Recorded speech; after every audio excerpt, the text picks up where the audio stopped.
to Hey everyone, we are live from Vive, the ultimate healthcare event, and I'm with UiPath, who are elevating patient experience and more in healthcare. Jason, how are you? Good, Evan. Nice to see you. Thank you so much for inviting me again on your show. Thanks for being here. Really excited to dive into all things healthcare, health IT, and more today. Before that, for those who aren't familiar with your work at UiPath, maybe introduce yourself and the team at UiPath. Happy to. So, what I'm ultimately responsible for at UiPath is healthcare strategy. I've been with UiPath since 2018 when RPA was new in the market, and really healthcare organizations were starting to figure out how to adopt it inside their enterprise. I've been very lucky the last several years to be working with some of the largest health systems in the world, some of the most passionate clinical organizations, as well as all the local HHSs and the patient-facing organizations that are really improving care and everything in between.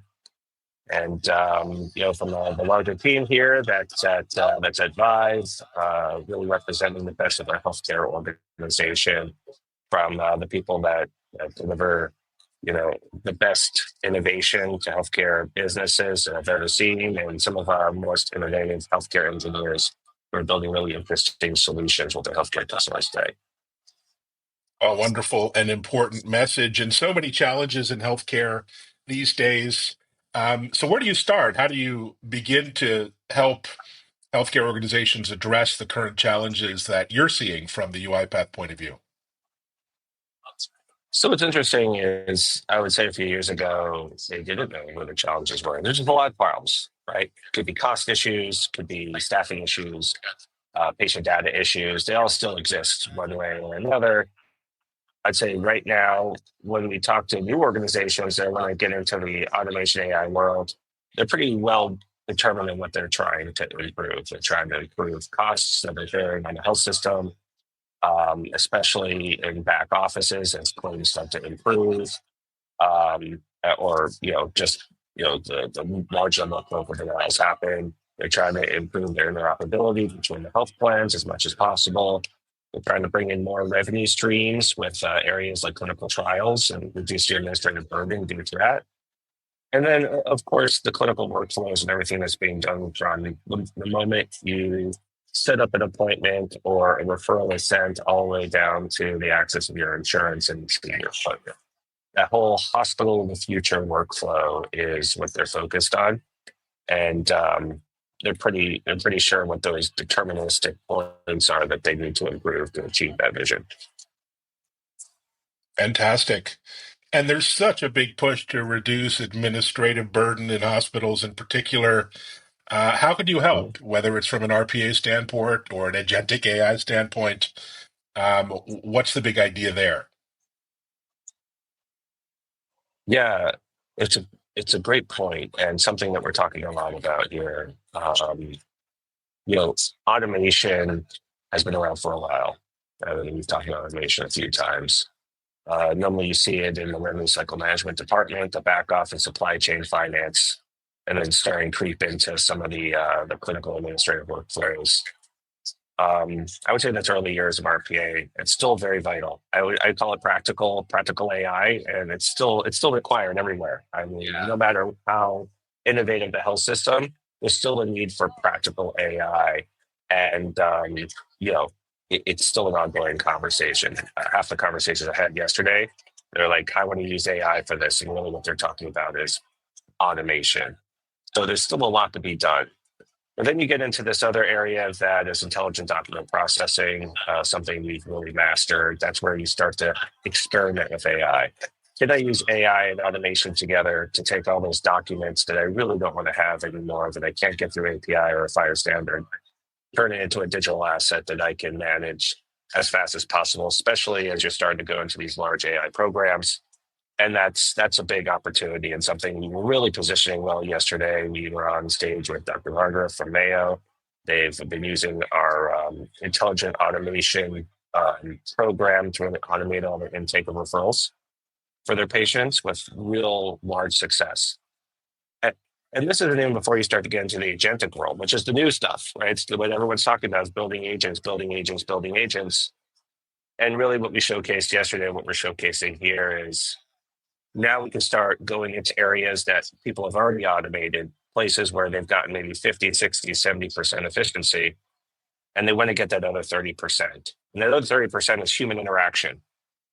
So can I now build deterministic agents to work with robots to complete a full end-to-end cycle of authorization? Can I complete a full patient access? Can I now look at payer contracts and pull details from it real time instead of having to load these big databases and then automate off those big databases?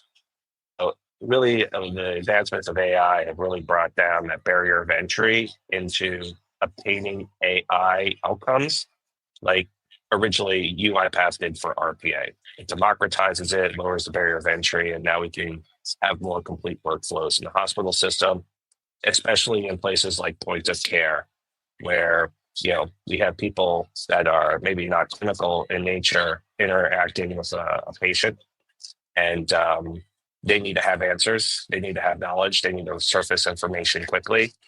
And most of the time, we're getting them like two systems to work on when they have to surface information, lest the patient have to sit there. So these are places that agents now fill in the void, and it's pretty exciting to a lot of the CIOs we're talking to. Wow, really exciting. And I love some of the everyday tasks that UiPath helps automate and take the burden off of that frontline staff and doctors and nurses and Yeah. administrators.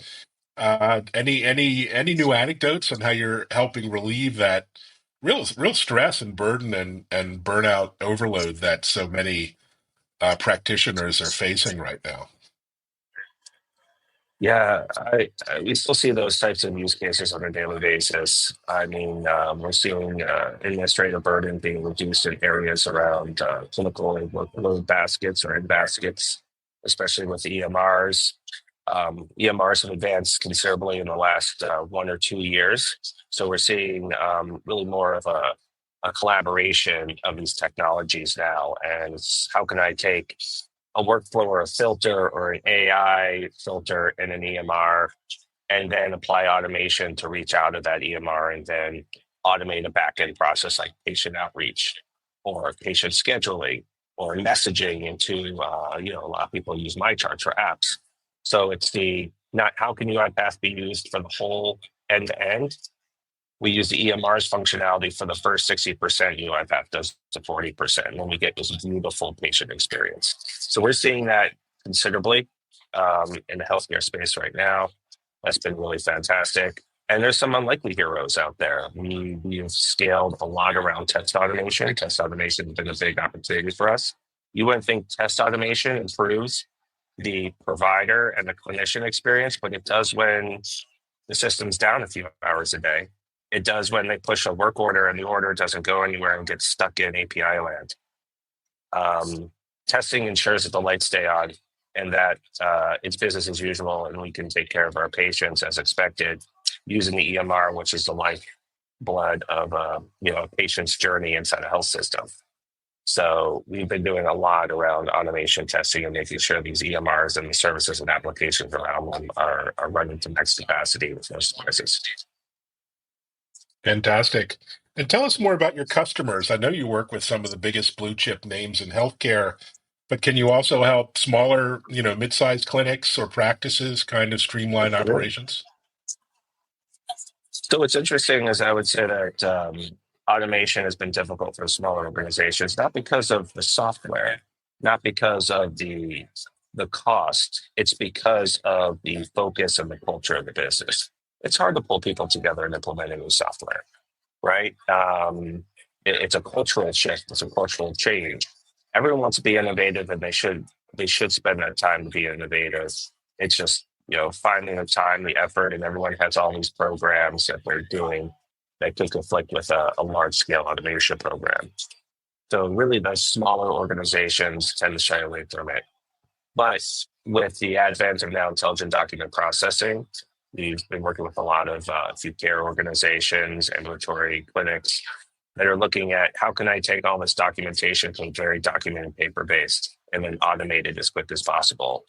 Intelligent document processing is not like automation, where automation has to be built. You have to process engineer, you have to transform, you have to implement, and then you have to test.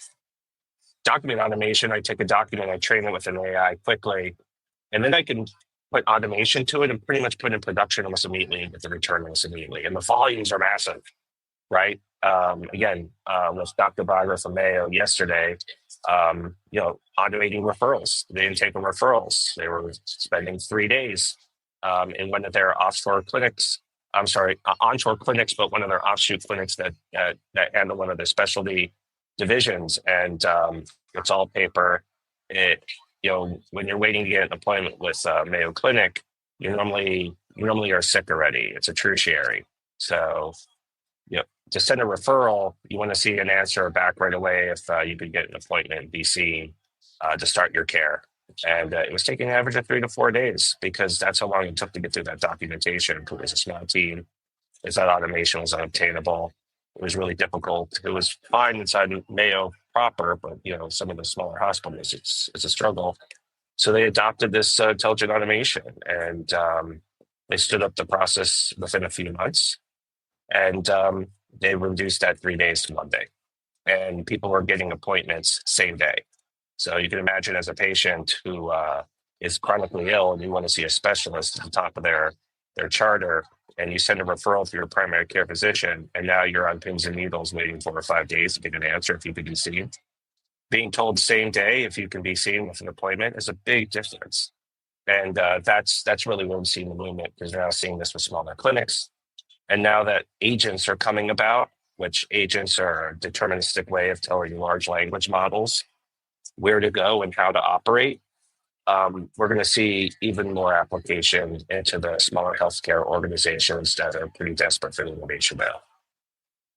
Yeah, that's so exciting. And rural organizations who are understaffed to begin with. Yeah, And time. lots of organizations are experimenting with AI tools and automation tools, much of them just off the Mm-hmm. shelf.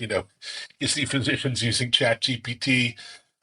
What are some of Mm-hmm. the risks with that when it comes to data integrity and compliance and security? Yeah. And how do you need to think about a program that protects Yeah. patient data while providing all of those benefits? Yeah. So AI security is a big concern for every organization right now. They are using GPT, they are using Copilot. There's nothing wrong with these products.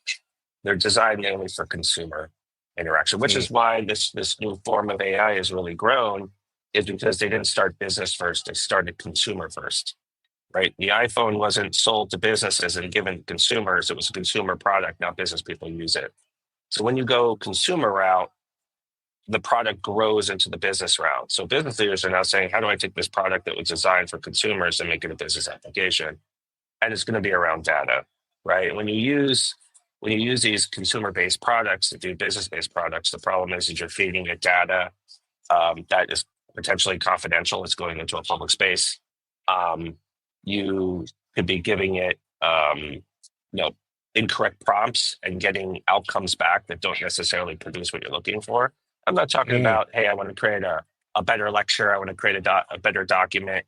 A lot of that is good for like composing emails and maybe doing surveys or maybe creating artistic design. This stuff is not confidential in any way. But once I start to want to create an appeal letter, once I want to start to create a regulatory report, once I want to start to create a financial perspective, these things require a lot more defined scope of intent, as well as where it's pulling the data. So, what we would always advertise, or kind of what we also recommend, is this whole concept of trust and AI trust. And for any organization that's looking to bring AI, whether they're using their own specialized AI, using large language models, or using those large language model partnerships to produce better outcomes in any one of their processes, they should have a trust layer that's in the middle, that's saying who asked, who requested the prompt, what was the prompt, what was the outcome of the prompt, where did the data go once it responded. This is something that we have in our product, and we see that inherently happening now in a lot of other products. But we do it because then we want to build those agents. And this is where I think the recommendation where you're getting at, Evan, is you don't want to use a GPT or a co-pilot without having a defined agent that knows what the outcome of the business is going to be. So, we've been talking a lot about agents here, and you hear about agentic design. I'm actually sitting right across from Salesforce right now, and of course they have, Agent Force, and they've been positioning. When you think about large language models, which is the GPTs and all the Anthropics, just it doesn't really matter. The more prompting you give it, the more specific data you give it, the more constraints you put around it, the more deterministic it can get. And then when you give it tools like UiPath orchestration, or maybe an API integration into your favorite ERP, or maybe an integration into your EMR, what happens now is that big data set that's now reading what you're asking and providing that output is now saying, okay, Jason, you asked me a very specific question. I can now look to see if I have an agent on staff that knows what you're asking. You'll automatically pull that agent out that we built. It will say, okay, under the confines of my job, I'm going to use this data set, not the world of data. I'm going to use this data set. Could be EMR data, could be an Oracle database, could be SOPs, could be critical documentation. And then it'll say, based off this information, this is the realm of the kind of answers I can give you. And I'm going to use this discrete information that's stored in your knowledge base to produce that answer. And once I give you that answer, if there's an automation that could take a next step, I'm going to recommend that automation. And if you want it, we'll trigger it for you. This is what an agent is. And when you think of it from that perspective, an agent is the far better secure way of managing AI in the future, because you're taking this big concept and giving it a very narrow scope of work. So it's the same thing as employees, right? You don't hire someone that does all the jobs. You hire someone that's specialized in one job. Think of agents like that. And that's really how you're going to control AI in the future. Wow, fantastic insight. So what advice would you give a healthcare leader who's, considering embarking on a, trial or proof of concept? Maybe they're a little behind the curve and need to play Mhm. catch up. Any best practices on getting started and, training and enablement and, building a successful program? Yeah, so there's two things to look out for. One, knowing what your desired outcome is, and two, understanding all the costs that are associated. More than half of AI projects last year failed. This is a Mm, statistic came out Seattle.com that they failed because of those two reasons. One, the outcome, there was no expected outcome. It was like, we were just going to try it and see what happens. So, you have this disconnect of expectation between business leaders, senior leaders, and the people doing the work. And then the second one is hidden costs. They might have stopped and said, hey, this is going to cost us $100,000 to pilot this. And then in the end, it costs us $1.5 million. Why? Because they didn't think about all the middle layer technologies they needed to drive the outcome. They didn't think about all the extra staff they needed to hire. They didn't think about the consultants that they didn't think they needed, but actually needed to transform the process. This is something that in automation early years we figured out, right? We're now seeing it again in the AI years, just because the technology itself seems very promising. Again, because we started in the consumer way, right? We think we can apply that to the business way, but it's very costly when you have to transform processes. So I would say always look at those two, outside of just making the culture of innovation important to your enterprise. Dr. Barbara, again, yesterday, I saw her. She said something on the stage, which appealed to a lot of people in the audience, is make it a burning platform, right? Make AI, automation, innovation a burning platform in your organization. You don't have to go massive. You don't have to go big. You just have to make it a burning platform, because when you get everyone on the same page that we're doing this, it lowers that barrier of pushback and really improves that outcome. And then you find partners in the business that want to join in, right? We're a great partner to other technology organizations that want to partner as well. So if you make it a burning platform, it just doesn't become a little skunk work science experiment. It becomes something everyone gets behind, and the acceleration's better, the expectation outcomes better. And like I said, you really get a firm understanding what the cost of things are going to be, and then you can try to figure out what that's going to look like over the next 6 to 9 months, if not a year. Wow, it's quite a mic drop moment there. So you're at Vive, back-to-back meetings all week. So interesting. You got HIMSS coming up in a couple of weeks, so you're at it again. Beyond that, what are you excited about for the rest of 2025 and the mission? Yeah, this agentic story is really the second coming of UiPath. I'd say it's UiPath 2.0. It really does feel, I mean, like when we were talking in 2018, introducing automation in healthcare. I see the energy back with the business and in healthcare. I see CIOs that were sort of figuring out what to do next with automation, now getting a set of agents and bringing that into the business. I'm really excited to see a lot of this agentic framework going into healthcare systems and seeing some amazing outcomes. Automation, on the most part, typically is hidden. People don't see it. The improvement is on a report or a spreadsheet. Agents improve people's lives and the way they do work on a daily basis. And some of those stories we talked about before with lead integration, I'm excited to come back again and talk about real use cases where I've seen significant impacts to health systems using these agents to deliver better care and better experience. Oh, amazing. Well, on that note, I'll let you back to the grind at Vive. We're all rooting for you as patients and can't wait to see all the outcomes you're enabling. Thanks so much for joining, Jason. It was a pleasure. Thank you so much for the time. See you all soon. Thanks, everyone. Thanks for listening and watching. Take care.